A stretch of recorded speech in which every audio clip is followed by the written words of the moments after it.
Hi hello friends, welcome to my channel. Friends, మా ఛానల్ని first time చూస్తున్నట్లయితే తప్పకుండా సబ్స్క్రైబ్ చేసుకోండి. అలాగే వీడియో నచ్చినట్లయితే తప్పకుండా లైక్ చేయండి. స్టోరీలోకి వెళ్ళినట్లయితే ఇక ఆదిత్య ఒపీనియన్ అయితే తెలిసిపోయింది. ఇక ఆదిత్యకి ఇక అలేఖ్య మీద ప్రేమ లేదు, జాలి మాత్రమే ఉంది అని ఇక శశికాంత్ అయితే అంటూ ఉంటాడు. అప్పుడే ఇక సునంద కూడా అవునండి, తన మీద జాలి మాత్రమే చూపిస్తున్నాడు, ఇప్పుడు ఎప్పటికీ ఆనంది పైనే ప్రేమ ఉంటుందని ఇక తన మనసులో మాట చెప్పేశాడు అని ఇక సునంద అంటూ ఉంటుంది. అప్పుడు ఇక ఆనంది, అవునత్తయ్య గారు, ఇక ఆదిత్య గారి మనసు నాకు తెలుసు, ఆదిత్య గారు ఎవరిని బాధ పెట్టరు, ఇక తనని ఒక జాలితో మాత్రమే ఈ ఇంట్లో ఉండనిస్తున్నారు అని ఇక ఆనంది కూడా అంటూ ఉంటుంది. ఇక వెంటనే ఇక ఆనంది అక్కడి నుంచి వెళ్ళిపోగానే ఇక సునంద ఇక ఆనందికి ఆదిత్యకి ఇద్దరికి శోభనం జరగలేదు కాబట్టి ఇక ఆ శోభనం ఏర్పాట్లు చేస్తే మళ్ళీ తిరిగి వాళ్ళిద్దరూ కలిసిపోతారు, ఇక ఈ అలెక్కెని అప్పుడు ఇంట్లో నుంచి బయటికి గెంటేయవచ్చు అని ఇక అంటూ ఉంటుంది సునంద. అయితే ఇప్పుడు ముందుగా మనం చేసే పని ఇక శోభనం ఏర్పాటు చేస్తానంటే ఆదిత్య ఒప్పుకోరు. మనం ముందుగా ఇక నల్లపూసల ఫంక్షన్ చేద్దాం. ఇక ఆనందికి వచ్చిన కానుండి నల్లపూసల ఫంక్షన్ చేయలేం కదా, ఇక నల్లపూసల ఫంక్షన్ చేసి ఆ తర్వాతే ఇక ఆదిత్య కొద్దిగా తన మనసులో బాధని తొలగించుకుంటాడు. ఆ తర్వాత నెమ్మదిగా ఇక ఆ ప్రయత్నం కూడా చేద్దాం అని ఇక శశికాంత్ చెప్పగానే, సరే అండి, మీరు చెప్పినట్లే రేపు పూజారి గారిని పిలిపించి ఇంట్లో నల్లపూసల ఫంక్షన్ ఏర్పాట్లు చేద్దాం ఆదిత్యకి ఆనందికి అని ఇక చెప్పేస్తూ వెంటనే ఇప్పుడు జ్యోతి గారికి అటు ఇక సింహాద్రి పద్మమ్మలకి ఇక అందరికీ చెప్పి పిలిపిద్దాం అని ఇక సునంద అంటూ ఉంటుంది. సరే సునంద, ఇప్పుడే ఫోన్ చేసి చెప్పు, రేపు ఉదయాన్నే రమ్మని అని ఇక శశికాంత్ సునందకి చెప్తాడు. ఇక సునంద అయితే వెంటనే ఇక జ్యోతికి ఫోన్ చేస్తుంది. చెప్పండి సునంద గారు అని అనగానే, జ్యోతి గారు రేపు ఉదయాన్నే ఇంటికి రావాలి మీరు, ఇక్కడ ఆనందికి ఇక ఆదిత్య ఇక నల్లపూసలు ఇక తనకి మెడలో వేయబోతున్నాడు, ఆ ఫంక్షన్ చేస్తున్నాము, వెంటనే మీరు ఉదయాన్నే రావాలి అని ఇక చెప్పగానే, సరే సునంద గారు, మా కుట్టికి సంతోషంగా ఉండడానికి మీరు చేసే ప్రయత్నానికి మేము రాకుండా ఎలా ఉంటాం అని ఇక సునందతో ఇక జ్యోతి అయితే అంటుంది. సరే జ్యోతి గారు, మళ్ళీ సింహాద్రి పద్మమ్మలకి చేయాలి అని ఇక నేను ఉంటున్నాను అని ఇక సునంద అయితే ఫోన్ కట్ చేస్తుంది. వెంటనే ఇక సునంద ఇక సింహాద్రికి ఫోన్ చేస్తుంది. చెప్పండమ్మా సునంద గారు అని ఇక అంటూ ఉంటాడు సింహాద్రి అయితే. సింహాద్రి, మీరు వెంటనే రేపు ఉదయాన్నే ఇంటికి రావాలి, రేపు నల్లపూసల ఫంక్షన్ ఉంది, ఆనంది మెడలో ఆదిత్య నల్లపూసలు వేయనున్నాడు అని ఇక సునంద చెప్పగానే ఇక సింహాద్రి చాలా సంతోషపడతాడు. చాలా థ్యాంక్స్ అమ్మా, మీకైనా నా బిడ్డ మీద అభిప్రాయం ఉంది, ఇక నా బిడ్డని ఆ ఇంట్లో నుంచి ఇక పంపించడానికి ఇక అలేఖ్య ఎన్ని కుట్రలు చేస్తుందో, ఇక అలేఖ్యని ఎలాగైనా పంపించేయాలనుకుంటే ఇక తను వెళ్ళడం లేదు, ఇక ఈ విధంగానైనా వాళ్ళ మనస్పర్ధాలు తొలగిపోయి ఆదిత్య బాబు నా బిడ్డతో సంతోషంగా ఉంటే చాలు, రేపు ఉదయాన్నే మేము వస్తామమ్మా అని ఇక చెప్తూ ఉంటాడు.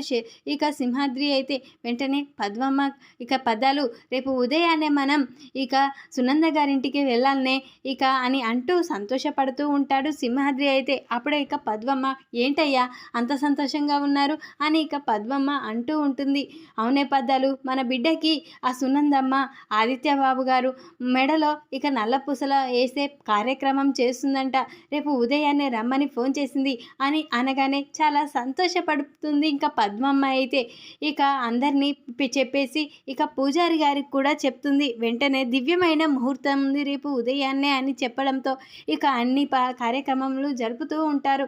అప్పుడే ఇక ఆదిత్యని పిలిచి, ఆదిత్య ఇట్రా అని ఇక అంటూ ఉంటుంది సునంద అయితే. అప్పుడే ఆదిత్య ఇక సునంద దగ్గరికి వస్తాడు.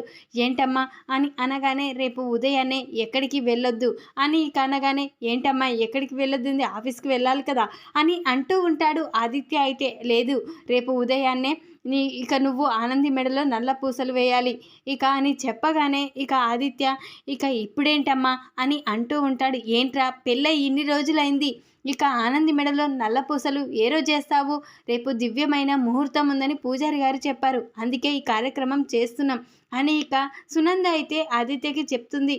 ఇక అలేఖ్య మాత్రం, ఏంటి ఇక ఆనంది మెడలో నల్ల పూసలు వేస్తాడా ఆదిత్య? లేదు, ఈ సమయంలోనే నా మెడలో వేసేలా నేను చేసుకుంటాను. ఇక ఆదిత్య ఈ ఫంక్షన్లో ఇక నా మెడలో నల్ల పూసలు వేసేలా నేను చేసుకుంటాను. ఇక ఆదిత్య తాళి కట్టిన సంబంధంతో కూడి ఉంటుంది ఈ నల్ల పూసలు కూడా అని ఇక అలెక్కి అయితే అనుకుంటూ సంతోషపడుతుంది. ఎలా వేస్తావు? ఆనంది మెడలో చూస్తాను అని ఇక అలెక్య అనుకుంటూ ఉంటుంది. ఇక ఉదయాన్నే అందరూ ఇక అటు జ్యోతి, సూర్యంలు, ఇటు ఆనంది వాళ్ళ తల్లిదండ్రులు ఇక అందరూ వస్తారు. ఇక అప్పుడే పూజారి గారు కూడా వచ్చి ఇక ఆదిత్యని ఆనందిని కూర్చోబెడతారు. అప్పుడే ఇక అలేఖ్య కూడా ఆదిత్య పక్కన కూర్చోవడంతో వెంటనే సునంద, ఏంటి, ఎందుకు అక్కడ కూర్చున్నావు అని గట్టిగా అరుస్తుంది. అప్పుడే ఏంటమ్మా కూర్చోనివ్వు అని అని అంటూ ఉంటాడు ఆదిత్య. అయితే అప్పుడే ఇక ఆనంది కూడా ఇక అత్తయ్య గారు వదిలేయండి అని ఇక అంటూ ఉంటుంది. అప్పుడే ఇక ఆదిత్య ఇక తన మెడలో ఇక నల్లపూసల ఫంక్షన్ కదా, ఎలాగైనా నా మెడలో వేయించుకుంటాను అని ఇక అలేఖ్య అయితే అనుకుంటుంది కదా. ఇక అదే విధంగా ఆ కార్యక్రమంలో ఇక పూజారి గారైతే ఇక ఈ నల్ల పూసలు అమ్మాయి మెడలో వేయి అని ఇక అనగానే వెంటనే ఇక ఆదిత్య ఆ నల్ల పూసలు తీసుకొని ఆనంది మెడలో వేస్తాడు. వెంటనే ఇక అలేఖ్య కూడా ఇక ఇది ఆదిత్య నా మెడలో వేయు అని అంటూ ఉంటుంది. అప్పుడే ఆదిత్య, సునంద అక్కడున్న వాళ్ళంతా షాక్ అయిపోతారు. ఏంటి, నీ మెడలో వేయడం ఏంటి అని ఇక సునంద అంటూ ఉంటుంది. అప్పుడే ఇక ఏంటి ఏంటి అని అంటూ ఉంటారు అందరూ. అప్పుడే ఇక పద్మమ్మ కూడా, ఏంటి, నా బిడ్డ జీవితంలోకి రావాలని ప్రయత్నిస్తున్నావా? నా బిడ్డకు మాత్రమే సొంతం ఆదిత్య బాబు గారు. ఇప్పుడు ఆదిత్య నా బిడ్డ పెళ్లి జరిగిపోయింది కాబట్టి తన మెడలో ఇక నల్ల పూసలు వేస్తాడు. నీ మెడలో వేయడానికి సంబంధం ఏంటి అని ఇక అంటూ ఉంటుంది. ఇక పద్మమ్మ అయితే, నా మెడలో వేయడానికి సంబంధమా? ఇక ఆదిత్య ముందుగా నన్ను ప్రేమించాడు, ముందుగా నన్నే పెళ్లి చేసుకోవాలనుకున్నాడు, కాబట్టి ఇక నా మెడలో వేయాలి అని ఇక అంటూ ఉంటుంది అలేఖ్య. అయితే ఇప్పుడు ఆదిత్యకి పెళ్లి జరిగిపోయింది.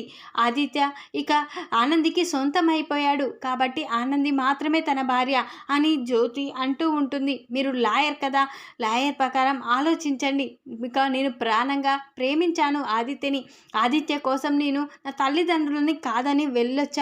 అలాంటిది ఆదిత్యని నేను ఎలా వదిలిపెడతాననుకున్నారు అని ఇక ఆదిత్య, ఇది నా మెడలో వేస్తావా వేయవా అని గట్టిగా అరుస్తూ ఉంటుంది అలేఖ్య. అయితే అప్పుడే ఇక ఆదిత్య వెంటనే, ఏంటి, ఏం మాట్లాడుతున్నావు? నీ మెడలో నల్ల పూసలు నేను వేయడం ఏంటి అని ఇక ఆదిత్య అంటూ ఉంటాడు. ఆది, నువ్వు నా మెడలో ఇది వేయాలి, లేకపోతే నేను చచ్చిపోతాను అని ఇక అలేఖ్య అనగానే ఇక ఆదిత్య, నువ్వు చనిపోతానని బెదిరిస్తూ ఉంటే నీ ఇంట్లో ఉండనిచ్చాను, కానీ ఇక నీ మెడలో నల్ల పూసలు వేయమని ఇక బెదిరించడం ఏంటి ఇక అని ఆదిత్య బాగా తిడుతూ ఉంటాడు అలేఖ్యనైతే. అప్పుడే అలేఖ్య, ఏంటి అది, ఇది నా మెడలో వేస్తావా, నన్ను చనిపోమ్మంటావా అని ఇక అలేఖ్య అనగానే వెంటనే ఇక ఆదిత్య, ఇక అలేఖ్య చెంప పలగొడతావు, ఏం మాట్లాడుతున్నావు? నీ మెడలో నల్ల పూసలు వేయడం ఏంటి? నా భార్య ఆనంది ఉంది, ఆనంది మెడలో నేను వేస్తాను. ఇక నీ మెడలో నేను వేయడానికి సంబంధం నీకు నాకు ఏముంది? నిన్ను ప్రేమించాను, కానీ మీ వాళ్ళు వద్దనుకొని వెళ్ళిపోయారు. ఇక నేను మర్చిపోయాను. ఆనంది నా పరిస్థితిని చూసి కూడా ఆ రోజు ఇక నన్ను పెళ్లి చేసుకోవడానికి ఒప్పుకుంది. కొన్ని కారణాల వల్ల అయినా తను నన్ను పెళ్లి చేసుకోవడానికి ఒప్పుకుంది. కొన్ని రోజుల తర్వాత నేను మళ్ళీ తిరిగి నడిచేలా చేసిన దేవత ఆనంది. అలాంటి ఆనందికి నేను ఎలా ద్రోహం చేస్తాననుకుంటున్నావు? ఆనంది మాత్రమే నా భార్య ఈ జన్మలో. ఇక ఆనంది మెడలో మాత్రమే ఈ నల్ల పూసలు వేస్తాను ఇక అని అంటూ ఉంటాడు ఆదిత్య. అయితే ఆది, నువ్వు నన్ను మోసం చేస్తున్నావు, ఇది నా మెడలో వేస్తావా వేయవా అని గట్టిగా అరుస్తూ ఉంటుంది. ఈ మెడలో వేయడానికి ఇక మా అన్నయ్య ఏమీ నిన్ను పెళ్లి చేసుకోలేదు, మా వదిన మాత్రమే మా అన్నయ్యకి సొంతం, రాముడికి సీతే సొంతం అని చైతన్య అంటూ ఉంటాడు. అప్పుడే ఇక అలేఖ్య, ఆదిత్య నా మెడలో ఇది వేయి అని ఇక చాలా బాధపడినట్లు నటిస్తూ ఉంటుంది. అప్పుడే సునంద, ఏంటి, ఏం మాట్లాడుతున్నావు? ఇంతమందిలో నువ్వు ఇక పెళ్ళైన అబ్బాయిని కోరుకోవడం తప్పు కదా, ఇక నువ్వు మర్యాదగా ఈ మాటని మానేసుకుంటావా, ఇక నుంచి వెళ్ళిపోతావా అని సునంద అంటూ ఉంటుంది. లేదంటే మీరు మాట్లాడకండి, ఆది నా మెడలో ఇది కట్టాలి అని ఇక గట్టిగా అరుస్తూ ఉంటుంది అలేఖ్య. అయితే వెంటనే ఇక ఆదిత్య మళ్ళీ అలేఖ్య చెంప పలగొట్టి ఏం మాట్లాడుతున్నావు? ఇన్ని రోజులు ఏదో జాలితో నిన్ను ఇక్కడ ఉండనిచ్చాను. ఆనంది బాధపడుతున్నా కానీ నేను ఇక ఈ విషయంలో నేను ఏ తప్పు చేయలేదు. ఇక్కడే ఉండనిచ్చాను. అంటే నీవు ఇక మా వల్ల బాధపడుతున్నావు కాబట్టి నువ్వు మంచిగా మారాకే ఇక్కడి నుంచి పంపించాలనుకున్నాను. కానీ నువ్వు ఇక నేనే కావాలని కోరుకుంటున్నావు. అలాంటిది నా భార్య ఎంత తట్టుకోగలదు? నువ్వు ఈ ఇంట్లో ఉంటే ఇంకా ఇంకా ఈ గొడవలు జరుగుతూనే ఉంటాయి. నేను అర్థం చేసుకోలేకపోయాను ఆనందిని. కానీ నీ వల్ల ఆనంది అపార్థం చేసుకోవడంలో తప్పేం లేదు అని ఇక ఆదిత్య వెంటనే ఇలాంటిది నా ఇంట్లో ఉండకూడదు, వెళ్ళిపో అని గట్టిగా అరుస్తూ ఇక ఆదిత్య అయితే అలేఖ్యని మెడ పట్టుకొని బయటికి గెంటేస్తాడు. వెంటనే ఇక అలేఖ్య, అది నేను ఎప్పటికీ నిన్ను వదిలిపెట్టను, నువ్వు నన్ను పెళ్లి చేసుకునేంత వరకు నిన్ను వదిలిపెట్టను అని ఇక అలేఖ్య అంటూ ఉంటుంది. నువ్వు ఇంట్లోకి ఎప్పటికీ మళ్ళీ తిరిగి రావు. ఇక ఇన్ని రోజులు నీ మీద జాలితో నేను ఇంట్లోకి రానిచ్చాను. కానీ నువ్వు ఇలా ఇక ఆనంది జీవితంలోకి అడుగు పెడతానంటే నేను ఎలా తట్టుకోగలను?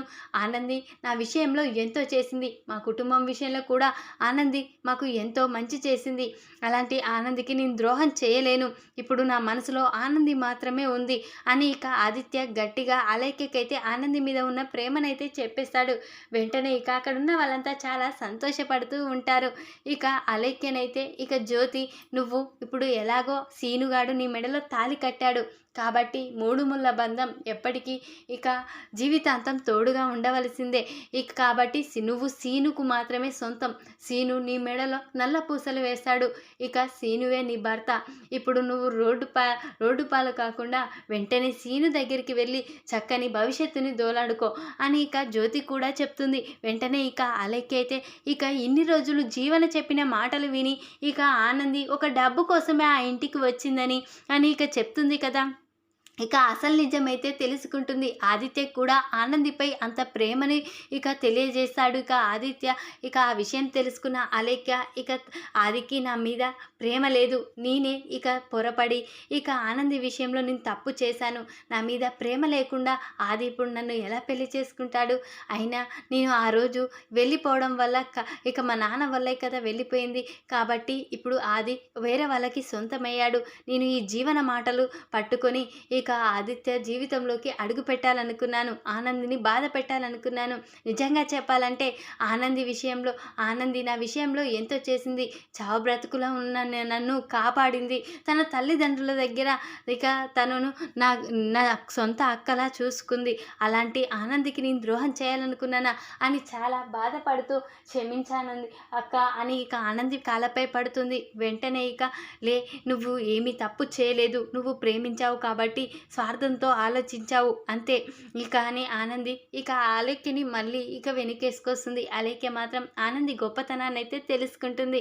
ఇక వెంటనే జ్యోతి సూర్యంలు సింహాద్రి పద్మమ్మలైతే ఆనందిని తీసుకువెళ్ళి ఇక సీనుకైతే అప్పగిస్తారు.